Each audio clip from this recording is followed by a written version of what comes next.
Bueno, Ignacio es director de deportes dentro de Movistar Plus,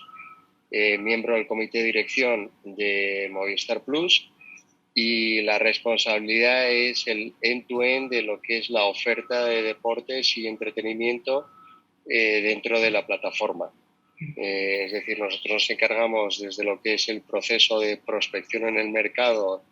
y detectar qué derechos son relevantes para nuestros abonados, para nuestros clientes.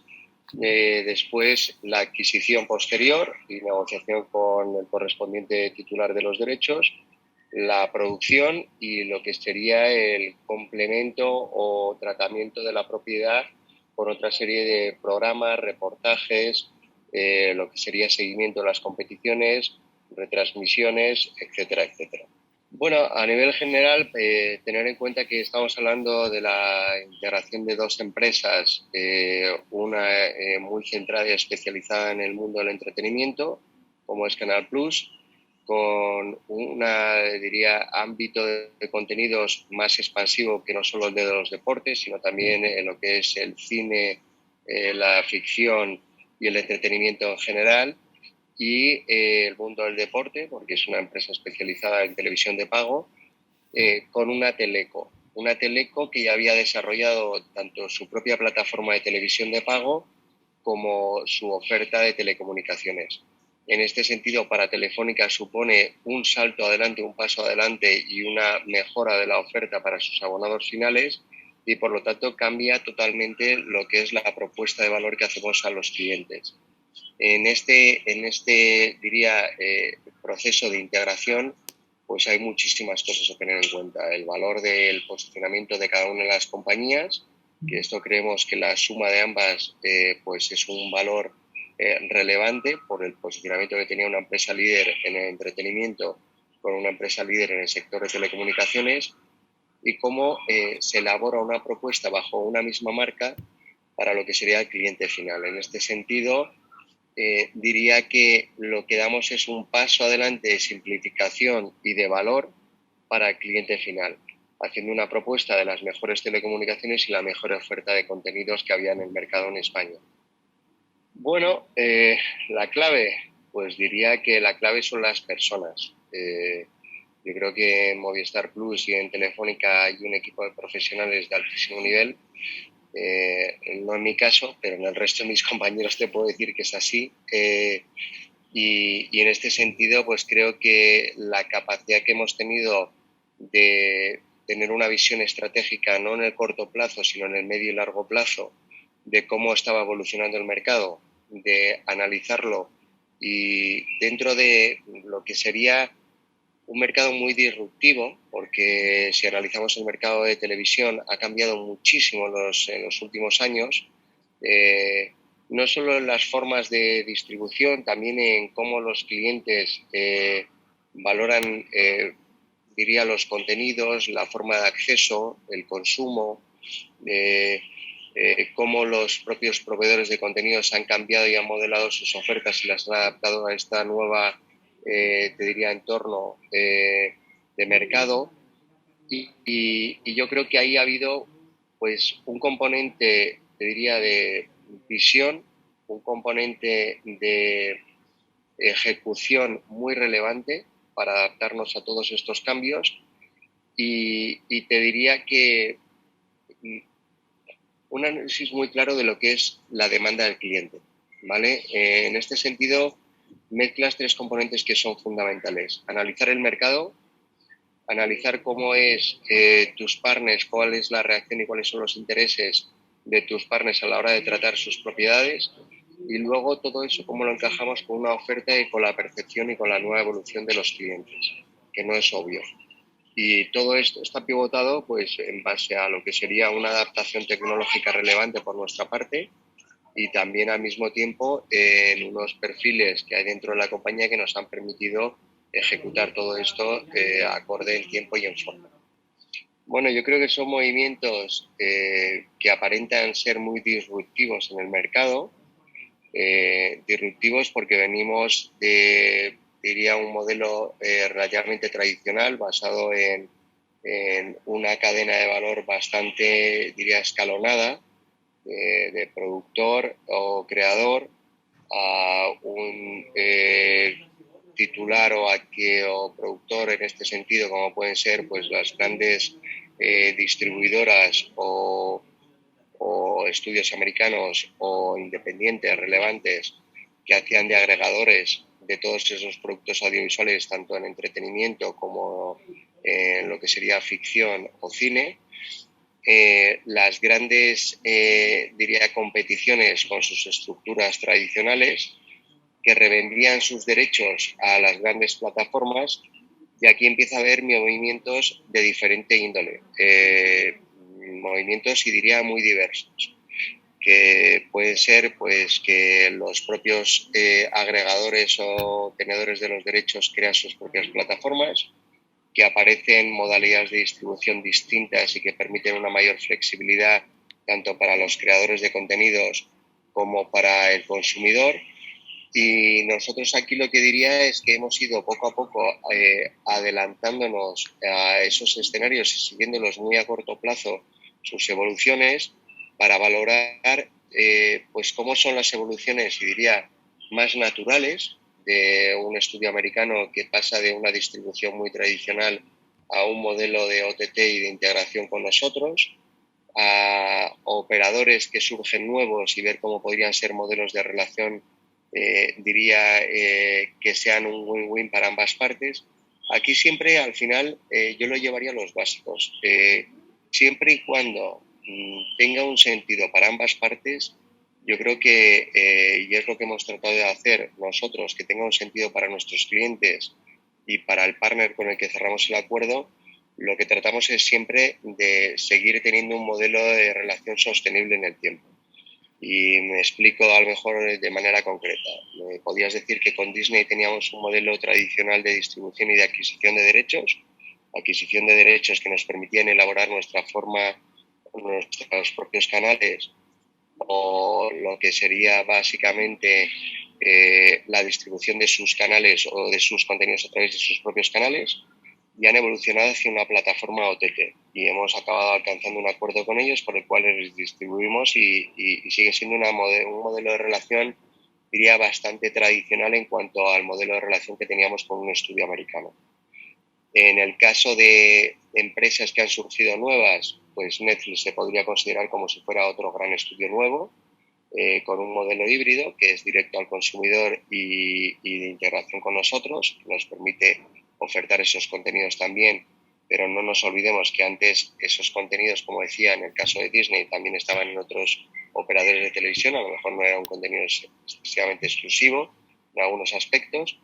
Y luego tienes operadores que han entrado de una manera distinta en el mercado deportivo, en el que, pues bueno, yo creo que una vez más, si tiene sentido para ambas partes, hemos conseguido encontrar una fórmula que para ellos es interesante y para nosotros también, permitiendo que ese contenido esté disponible para nuestros clientes, de la forma que nosotros entendemos que es fundamental, porque aquí hay un componente que quizás sí que es muy relevante, y es mantener los estándares de calidad y la experiencia de usuario que nosotros consideramos que es un mínimo imprescindible para que esto funcione en una integración de un tercero. Bueno, a ver, yo creo que nosotros como empresa de entretenimiento y de pago, y que diría que estamos en constante, ¿verdad? En constante competencia por el tiempo que nos dedican, por el dinero que el consumidor tiene para dedicar al ocio y al entretenimiento, evidentemente cuantos más servicios disponibles hay para el usuario, y lo llevo a cualquier otra categoría, no solamente a estas modalidades que mencionabas o estas nuevas formas de entretenimiento como es Twitch, por ejemplo, digo, nosotros competimos por el tiempo, no nos equivoquemos, pero, pero al final, como todo y como decía antes, yo creo que estamos abocados a buscar fórmulas de colaboración en la medida que sea algo que tenga sentido para ambas partes. En el caso de Ibai, creo que es un creador, y en ese sentido nosotros tenemos relaciones muy fuertes con los creadores de contenidos más relevantes de este país. y a nivel internacional nos pasa absolutamente lo mismo. Y con él hemos encontrado diferentes fórmulas de colaboración, tanto en el ámbito deportivo como en el entretenimiento. No es novedad para nosotros. Y tenemos que aprender a convivir con estas nuevas fórmulas porque es algo que no es novedad. O sea, antes lo hacíamos con actores, productores, creadores que trabajaban tanto para otras modalidades. Acordaros que había como segmentos claramente diferenciados, que era la televisión, que era la televisión de pago, que era el cine o el teatro, y nosotros hemos sabido adaptarnos en cada momento a cada uno de los escenarios y buscar fórmulas de colaboración con todos, porque creemos que esta es una casa, una compañía que en todo momento debe tener relación con los mejores creadores del ámbito del entretenimiento. Por lo tanto, ahí no veo un problema. Lo que veo es indiscutiblemente lo que decía al principio, competimos por el tiempo del consumidor final. Bueno, yo ahí discrepo un poco, ¿vale? Y te digo, yo siempre que me hacen alguna referencia a que el público joven no sigue competiciones como las que nosotros distribuimos a día de hoy, les invito a todos a, pues te digo, a ir a un estadio, a un pabellón y darse una vuelta y valorar el público que está en general acudiendo a ese evento en concreto. O les invito a ver grandes retransmisiones como las que hacemos nosotros y valorar si están exclusivamente siendo visionadas por personas de determinada edad. En mi caso y en los estudios y análisis que hacemos nosotros, yo creo que eso no se corresponde con lo que se dice de forma habitual. Lo que sí creo es que evidentemente todas las competiciones, y no digo una en concreto, sino hablo del ámbito general, todas están en una constante evolución. Todas las competiciones deben evolucionar, ninguna se debe relajar, igual que lo hacemos nosotros, intentando evolucionar todos los años cómo abordamos las retransmisiones, cómo abordamos los programas, probando cosas nuevas. Y en este sentido, pues mira, por ejemplo, este año, lo veréis, arrancamos una competición como es la Supercopa Endesa ACB, pues lo hacemos con una retransmisión en paralelo en Twitch y con Ibai Llanos, y en paralelo la hacemos también simultáneo en Movistar Plus. Yo creo que hay que saber cómo gestionar estos temas para que aporten valor, para que lleguen a todo el espectador posible y para que hagamos más grande la competición. Y siempre hay que ir probando cosas nuevas. Yo creo que el estancamiento, y te diría que nos pasa a todos, debemos cuestionarnos de forma diaria y constante qué más podemos hacer para que las competiciones, nuestros ídolos, cada vez sean más grandes. Bueno, a ver, yo te diría que yo no soy o no me considero un experto, una persona que se sienta suficientemente cómodo para dar unas directrices o unas recomendaciones, porque además conozco a los responsables de las diferentes competiciones que estás comentando y te digo, los tengo en alta estima. Por lo tanto, no me atrevo a decirles qué es lo que tienen que hacer. Creo que es un trabajo tremendamente complejo porque no depende exclusivamente de tocar una palanca en concreto y que todo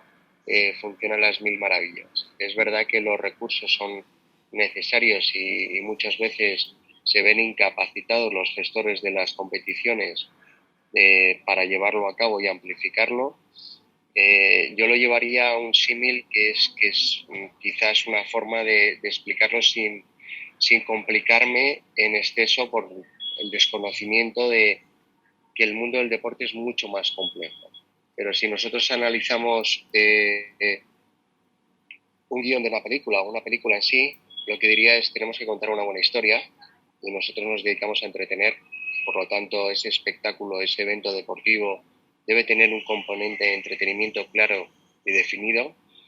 A mí me gustan, y hablo ya quizás en concreto de aspectos personales, a mí me gustan esas competiciones que tienen una emoción porque sí que hay vencedor y te diría claro, y puede haber diferentes modalidades, lo que es pues el torneo clásico del KO o lo que es la modalidad de lo que podría definirse una competición liguera. Por lo tanto, tiene que haber un entretenimiento, pero tiene que haber un componente emocional grande. La historia que contamos tiene que ser épica, en el sentido de, claramente tiene que haber una involucración de todos los agentes. ¿A qué me refiero? Si no conocemos los actores, por llevarlo a una película, si no conocemos a los jugadores, si no conocemos a las personas que intervienen, pierde atractivo. Hay que crear ídolos. Los referentes son importantes. Creo que en el ámbito deportivo aquí hay otro componente adicional. Si no conocemos los clubes, no conocemos las instituciones, que es lo que perdura de una manera sostenible en el tiempo, creo que tenemos otro problema. Y te diría que luego el cuidado de esa puesta en escena, es decir, nosotros podemos tener un buen guión, podemos tener unos buenos actores, podemos tener un buen director, pero la puesta en escena, es decir, cómo retransmitimos, cómo cuidamos esa emisión y cómo la producimos, creo que es muy relevante. Creo que es muy relevante. Y en último lugar, se debe arropar con una comunicación. Ninguna película de éxito, ninguna, suele funcionar si no tiene un presupuesto de marketing aparejado. Es decir, si no hay comunicación alrededor del evento, si no hay comunicación alrededor de la competición, es complicado que funcione. Porque la notoriedad hoy en día, y como decía antes, competimos con tantas cosas en paralelo que es necesario ser relevante. Entonces creo que es un mix de muchísimas cosas. No sé si la respuesta que ha sido clara poniendo el símil, pero es la forma más elegante de decirlo, ¿no? Yo creo. No, nosotros nos definimos como, pues diría que es un lugar donde creo que puedes ver, lo definimos como el estadio infinito, ¿no? Un estadio donde realmente tratamos de cubrir el mayor número de categorías deportivas y eventos deportivos en la medida de lo posible. En la medida de lo posible, porque sabéis que no tenemos recursos limitados, que no tenemos la capacidad de hacer absolutamente todo lo que nos gustaría, pero no es irracional en el sentido de que esto tiene un análisis detrás. Nosotros sabemos conscientes de que los clientes, los abonados que tenemos, los fans a una categoría deportiva no siguen exclusivamente un deporte, siguen del orden de magnitud de 2, 3, 4 deportes. Son datos muy confidenciales, pero sabemos que no están exclusivamente vinculados a un deporte. En nuestro caso y en nuestro país tenemos la suerte de que además esas categorías deportivas se ven arropados por grandes ídolos en cada una de las categorías deportivas. Con lo cual esto nos ayuda a que esto cada vez cale más. Entonces, en ese ámbito, nosotros lo que nos gusta es poder ofrecer esa variedad de contenidos deportivos y de hecho lo que tratamos es no solo de ofrecer las retransmisiones, sino darle una cobertura a todas y cada una de estas categorías que estaba comentando en los informativos o en los programas que producimos o en los seguimientos de actualidad deportiva que hacemos durante los fines de semana para descubrir, ¿sabes? Y informar al mismo tiempo a los espectadores de lo que está sucediendo en cada uno de los canales. Y no quedándonos ahí, lo que hacemos son reportajes ad hoc. Reportajes que se basan en historias no solamente sobre eventos en concretos, sobre competiciones en concreto, sino también sobre deportistas, contando historias que permitan que a lo mejor en un momento dado, porque te atrae la historia que estamos contando, que el espectador dé un paso adelante y empiece a disfrutar de una categoría deportiva de la cual al principio no era ni practicante, ni fan, ni nada que se le parezca. Entonces, en este sentido, creemos que tiene toda la lógica desde nuestro punto de vista este concepto de estadio infinito y ir trabajando en la incorporación de nuevas categorías deportivas, aunque a priori no tengan a lo mejor la justificación desde el punto de vista de que sean masivas. Bueno, a ver, yo creo que el deporte femenino, nosotros hemos tomado una serie de decisiones desde hace tiempo y cada año vamos dando pasitos en este sentido. Lo que hemos hecho ha sido, siempre que hemos tenido la ocasión de adquirir derechos de ámbito masculino y femenino los hemos adquirido complementando nuestra oferta. Y este último año hemos dado un paso en este sentido creando un canal y un vertical de vídeo bajo demanda en el cual trabajamos dos cosas, la notoriedad, el descubrimiento y diría toda la comunicación vinculada a los eventos deportivos y a las deportistas en concreto, ¿vale? Ahí hemos hecho una apuesta también por la producción propia, haciendo reportajes de diferentes categorías deportivas o haciendo seguimiento de diferentes deportistas, y creo que es algo que hemos colaborado incluso con otros partners para darles la ventana de exhibición, como puede ser, por ejemplo, pues diría Discovery, Eurosport nos ha apoyado muchísimo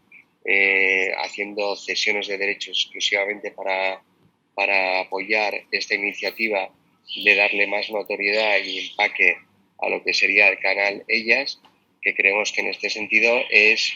una emisión simultánea acorde a lo que nosotros estimamos, que es, pongo un ejemplo muy sencillo, si estamos haciendo una retransmisión de golf en el canal de golf